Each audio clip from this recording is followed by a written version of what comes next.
అందరికీ నమస్కారం అండి. ఈరోజు మనం తెలుగు వ్యాకరణంకి సంబంధించి వాక్యాల గురించి కొన్ని క్వశ్చన్స్ని ఇక్కడ ప్రాక్టీస్ చేద్దాం. ఇందులో మీరు ఎన్ని క్వశ్చన్స్కి సరైన సమాధానం చేశారో చివరిలో కమెంట్ సెక్షన్లో కమెంట్ చేయండి. మనం డైరెక్ట్గా వీడియోలోకి వెళ్ళిపోదాం. ఫస్ట్ క్వశ్చన్ చూడండి. శ్రీను కాలేజీకి వెళ్ళాడు, ఇది ఏ రకమైన వాక్యం అని అడుగుతున్నాడు. సంశ్లిష్ట వాక్యం, సంయుక్త వాక్యం, సామాన్య వాక్యం, ఆశ్చర్యార్థక వాక్యం. కరెక్ట్ ఆన్సర్ ఏంటో కామెంట్ సెక్షన్ లో చెప్పండి. శ్రీను కాలేజీకి వెళ్ళాడు. వెళ్ళాడు అన్నదేంటి? కంప్లీట్ అయిపోయింది, వాక్యం పూర్తయిపోయింది. అంటే అదేం వాక్యం? సామాన్య వాక్యం. మన కరెక్ట్ ఆన్సర్ వచ్చేసి ఏంటి? Option C is the right answer. సామాన్య వాక్యం అంటే ఏంటి? ఒకే ఒక సమాపక క్రియ, అంటే ఒకటే వాక్యం ఉండి అది సమాపక క్రియ అంటే కంప్లీట్ అయి ఉండాలి. వెళ్ళాడు, వెళ్ళింది అనేది జరిగితే సామాన్య వాక్యం అంటారు. నెక్స్ట్ క్వశ్చన్ చూడండి. ఆహా, ఈ ప్రకృతి అందాలు ఎంత మనోహరంగా ఉన్నాయో, ఇది ఏ రకమైన వాక్యం అని అడుగుతున్నాడు. ఇక్కడ చూడండి, ఆశ్చర్యార్థక వాక్యమా, సందేహార్థక వాక్యమా, ప్రశ్నార్థక వాక్యమా, నిశ్చయార్థక వాక్యమా అని అడుగుతున్నాడు.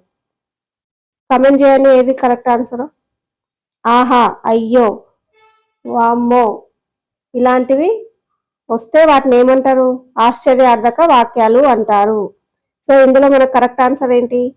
Option A is the right answer, ఆశ్చర్యార్థక వాక్యం. Next question. రాజు మైదానానికి వెళ్ళి ఆటలు ఆడాడు, ఇది ఏ వాక్యం? సామాన్య వాక్యమా, సంశ్లిష్ట వాక్యమా, సంయుక్త వాక్యమా, ఛేదార్థక వాక్యమా అని అడుగుతున్నాడు. మైదానానికి వెళ్ళి ఆటలు ఆడాడు. ఇక్కడ రెండు వాక్యాలు కనిపిస్తున్నాయి కదా మనకు. వెళ్ళి, వెళ్ళి అనేది ఏంటి? అసమాపక క్రియ. ఆడాడు అన్నది సమాపక క్రియ. సో ఒకటి సమాపక, ఒకటి అసమాపక క్రియ ఉంటే దాన్ని ఏమంటారు? సంశ్లిష్ట వాక్యం అంటారు. సో ఇందులో మన రైట్ ఆన్సర్ ఏంటి? Option B is the right answer. Next క్వశ్చన్కి వెళ్ళిపోదాం. నెక్స్ట్ క్వశ్చన్ చూడండి. శేఖర్ పుస్తకం చదివాడు, ఇది ఏ రకమైన వాక్యం అని అడుగుతున్నాడు. కర్మని వాక్యం, అకర్మక వాక్యం, కర్తరి వాక్యం, సందేహార్థక వాక్యం. ఇక్కడ చూడండి, శేఖర్ పుస్తకం చదివాడు అనేది ఏ వాక్యం అవుతుంది? ఇక్కడ కర్తరి వాక్యం. Option C is the right answer. కర్తరి వాక్యం అంటే కర్త ప్రధానంగా ఉండాలి. ఇందులో క్రియాకర్తను అనుసరించి ఉండే వాక్యాన్ని కర్తరి వాక్యం అంటారు. శేఖర్ పుస్తకం చదివారు. పుస్తకం ఎవరు చదివారు? శేఖర్. శేఖర్ అనేది ఇక్కడ ప్రధానంగా ఉంది కదా, కర్త ప్రధానంగా ఉంది. సో కర్త క్రియను చేస్తున్నాడు కాబట్టి ఇది కర్తరి వాక్యం. నెక్స్ట్ క్వశ్చన్ చూడండి. వర్షాలు బాగా పడితే చెరువులు నిండుతాయి, ఇది ఏ రకమైన వాక్యం అని అడుగుతున్నాడు. వార్ధక వాక్యం, ఛేదార్థక వాక్యం, షర్థార్థక వాక్యం, అనుమత్యార్థక వాక్యం అని అడుగుతున్నాడు. ఇక్కడ ఏం జరిగింది? వర్షాలు బాగా పడితే చెరువులు నిండుతాయి అంటే ఒక పని జరిగితేనే మరొక పని జరుగుతుందని చెప్తున్నాడు కదా. వర్షం పడితేనే కదా పంటలు పండుతాయి, చెరువులు నిండుతాయి. ఈ క్వశ్చన్ కి ఆన్సర్ వచ్చేసి option B is the right answer. ఛేదార్థక వాక్యం అంటే ఒక పని జరిగితేనే మరొక పని జరుగుతుంది అనే షరతు ఉంటది, లేదంటే ఒక కారణం ఉంటది. సో దాన్ని ఛేదార్థక వాక్యం అంటారు. అంటే ఒక పని ఇంకొక పని మీద డిపెండ్ అయి ఉంటది అనమాట ఇందులో. నెక్స్ట్ క్వశ్చన్ చూడండి. పుస్తకం శేఖర్ చేత చదవబడింది అంటున్నాడు ఇక్కడ, ఇది ఏ వాక్యం అని అడుగుతున్నాడు. సకర్మక వాక్యం, కర్తరి వాక్యం, కర్మని వాక్యం, అకర్మక వాక్యం.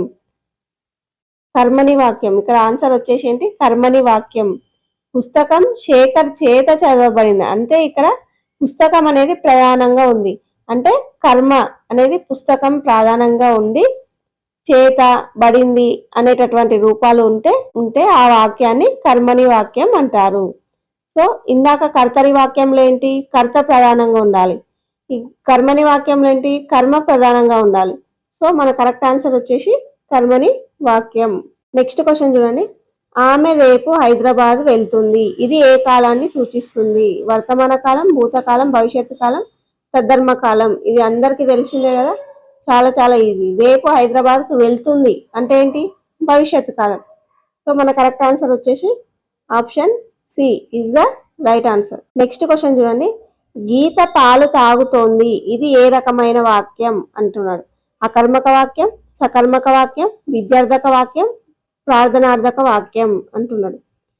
ఇక్కడ చూడండి, గీత పాలు తాగుతోంది అంటే ప్రజెంట్ టెన్స్ లో ఉంది, తాగుతుంది. సకర్మక వాక్యం. సకర్మక వాక్యం అంటే కర్మపై ఆధారపడి ఉంటుంది. అంటే కర్త అనేది కర్మపై ఆధారపడి ఉంటుంది. కర్త ఎవరు ఇక్కడ? గీత. గీత పాలు తాగుతుంది. గీత ఏం చేస్తుంది అంటే దేనిని, ఎవరిని అని క్వశ్చన్ చేసినప్పుడు వచ్చే ఆన్సరే సకర్మక వాక్యం. సో అంటే వాక్యం అనేది కర్మపై ఆధారపడుతుంది.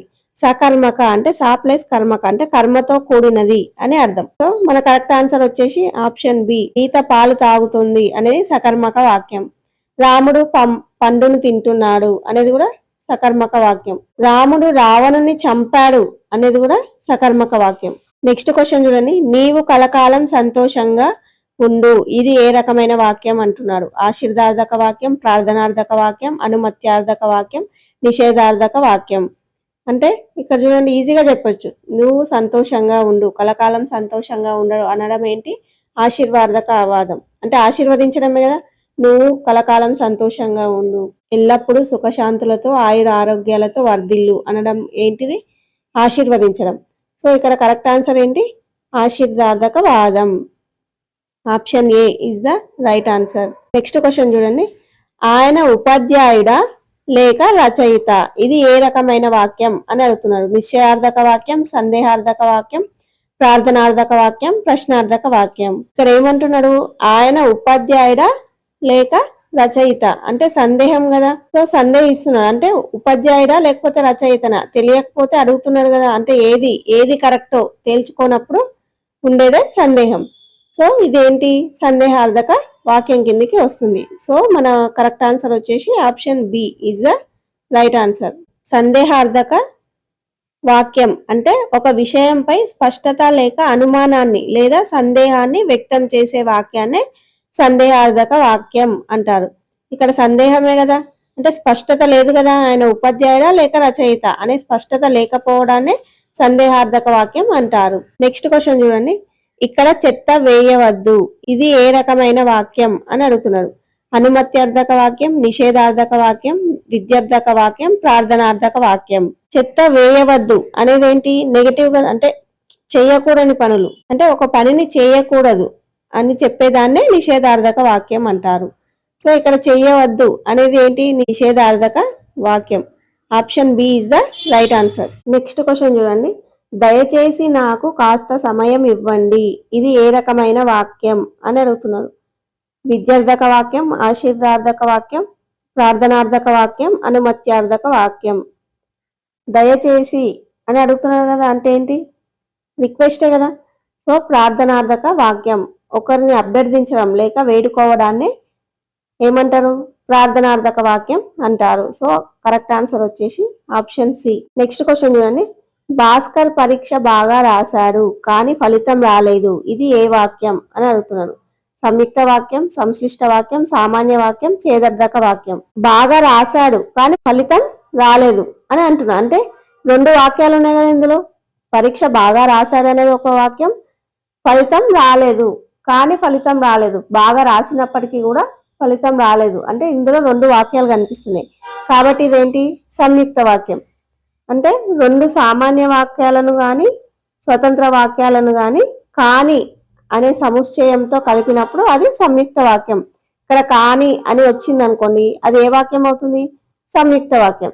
So option A is the right answer. Next question చూడండి, మీరు లోపలికి రావచ్చు. ఇది ఏ రకమైన వాక్యం అని అడుగుతున్నారు? ప్రార్థనార్థక వాక్యం, అనుమత్యార్థక వాక్యం, ఆశీర్వాదక వాక్యం, నిశ్చయార్థక వాక్యం అని అడుగుతున్నారు. సో లోపలికి రావచ్చు అనేది ఏంటి?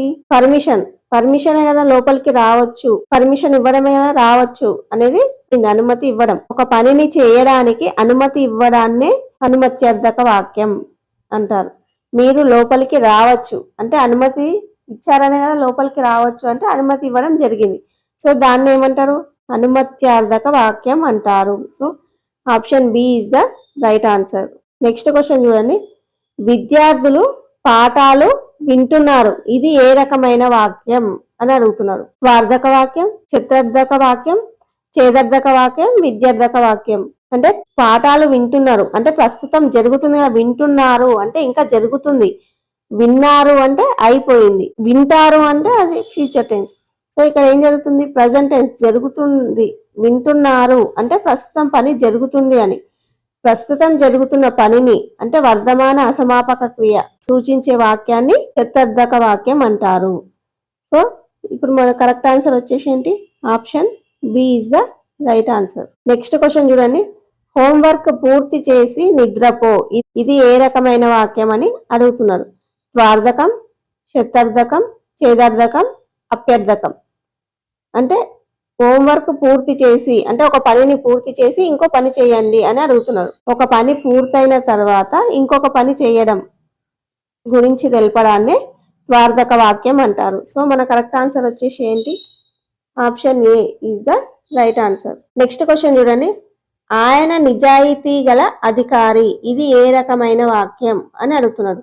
సందేహార్థక వాక్యం, ఆశ్చర్యార్థక వాక్యం, నిశ్చయార్థక వాక్యం, ప్రశ్నార్థక వాక్యం. నిజాయితీ గల అధికారి అంటే ఖచ్చితంగా తెలుపుతున్నాడు కదా, ఖచ్చితంగా ఒక విషయాన్ని నిశ్చయంగా ఖచ్చితంగా తెలిపే వాక్యాన్ని నిశ్చయార్థకం అంటారు. సో మన కరెక్ట్ ఆన్సర్ వచ్చేసి ఏంటి, option C is the right answer. Next question చూడండి, కిటికీ ఊడింది, ఇది ఏ రకమైన వాక్యం అంటున్నాడు. సకర్మక వాక్యం, అకర్మక వాక్యం, కర్మని వాక్యం, కర్తరి వాక్యం. కిటికీ ఊడింది, ఇక్కడ కర్మ ఆబ్జెక్ట్ అనేది ఉందా, లేదు, కర్మ అవసరం లేని క్రియ ఉన్న వాక్యాన్ని అకర్మక వాక్యం అంటారు. ఇట్లా ఓన్లీ క్రియ మాత్రమే ఉంది, ఇక్కడ కిటికీ ఊడింది అంటున్నాడు అంతే తప్ప ఎందుకు ఊడింది, దేని వల్ల ఊడింది అనేది ఏం చెప్పట్లేదు. కాబట్టి ఇదేంటి, అకర్మక వాక్యం. Option B is the right answer. Next question చూడండి, అక్కడ ఎవరున్నారు, ఇది ఏ రకమైన వాక్యం అని అడుగుతున్నాడు. ప్రశ్నార్థక వాక్యం, సందేహార్థక వాక్యం, నిశ్చయార్థక వాక్యం, ఆశ్చర్యార్థక వాక్యం. అక్కడ ఎవరున్నారు అనేది ఏంటి, ఇక్కడ క్వశ్చనే కదా, క్వశ్చన్ మార్క్ వచ్చినాయని ప్రశ్నార్థక వాక్యాలు. అంటే ఏదైనా సమాచారాన్ని అడిగి తెలుసుకునేలా ఉండేదాన్నే ప్రశ్నార్థక వాక్యం అంటారు. సో మన కరెక్ట్ ఆన్సర్ వచ్చేసి ఏంటి, option A is the right answer. Next question చూడండి, నువ్వు ఈ పుస్తకం చదువు, ఇది ఏ రకమైన వాక్యం. ఆశీర్వాదక వాక్యం, విద్యార్థక వాక్యం, అనుమత్యర్థక వాక్యం, ప్రార్థనార్థక వాక్యం. ఈ పుస్తకం చదువు అంటే ఒక పనిని చేయమని, లేదంటే ఆజ్ఞాపించడం, లేదంటే సలహా ఇవ్వడం, ఇంకా లేదంటే నియమాన్ని విధిగా పాటించవలసిన విధానాన్ని తెలిపడాన్ని ఏమంటారు, విద్యార్థక వాక్యం. ఇక్కడ ఏమంటారు, నువ్వు పుస్తకం చదువు అని ఆజ్ఞాపిస్తున్నాడు కదా, చదవమని చెప్తున్నాడు అంటే ఒక పనిని చేయమని చెప్పడాన్ని ఏమంటారు, విద్యార్థక వాక్యం అంటారు. పుస్తకాన్ని చదవమని చెప్పడాన్ని ఏమంటారు, విద్యార్థక వాక్యం. నెక్స్ట్ క్వశ్చన్ చూడండి, అతను ఖచ్చితంగా గెలుస్తాడు, ఇది ఏ రకమైన వాక్యం అంటున్నాడు. నిశ్చయార్థక వాక్యం, సందేహార్థక వాక్యం, వ్యతిరేకార్థక వాక్యం, ప్రశ్నార్థక వాక్యం. ఖచ్చితంగా గెలుస్తాడు అని చెప్తున్నాడు, ఒక విషయాన్ని నిశ్చయంగా ఖచ్చితంగా తెలిపేదాన్ని ఏమంటారు, నిశ్చయార్థక వాక్యం అంటారు. Option A is the right answer. Next question చూడండి, నువ్వు అక్కడికి వెళ్ళకు, ఇది ఏ రకమైన వాక్యం. నిషేధార్థక వాక్యం, వ్యతిరేకార్థక వాక్యం, అనుమత్యర్థక వాక్యం, ఆశీర్వాదార్థక వాక్యం, ప్రార్థనార్థక వాక్యం.